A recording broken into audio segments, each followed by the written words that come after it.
Natagpo ang patay ang isang babae sa Tanay Rizal na nakitaan ng sugat sa ulo na mula raw sa palakol. Ang suspect, kanya mismong mister na natagpuan ding patay.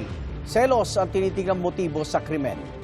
May unang balita si EJ Gomez. Natagpo ang patay ang isang mag-asawa sa isang bahay sa Tanay Rizal kahapon. Walang saplot pang itaas ang 37 anyos na babae. Ayon sa pulisya, may sugat sa ulo mula sa palakol.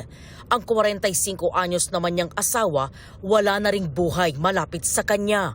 Sa investigasyon ng Tanay Police, nadiskubre ang nangyari sa mag-asawa nang bumisita roon ang ina ng lalaki. Humingi siya ng saklolo sa kapitbahay at saka nagsumbong sa pulisya.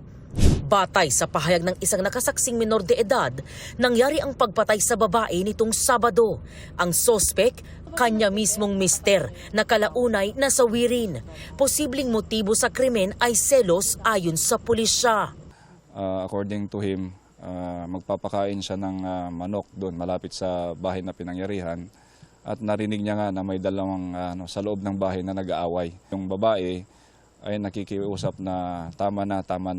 At saka yung narinig naman ng bata doon sa lalaki is linoloko mo ako. Then nakarinig siya ng kalabog, yung malakas. Then tumigil.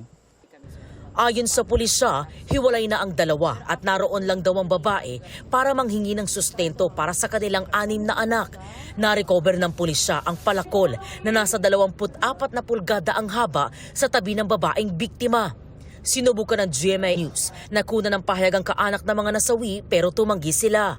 Ayon sa pulisya, hindi na nagpasyang ipa-autopsy ng mga kaanak ang mga labi ng mag-asawa. Ito ang unang balita. EJ Gomez, GMA News.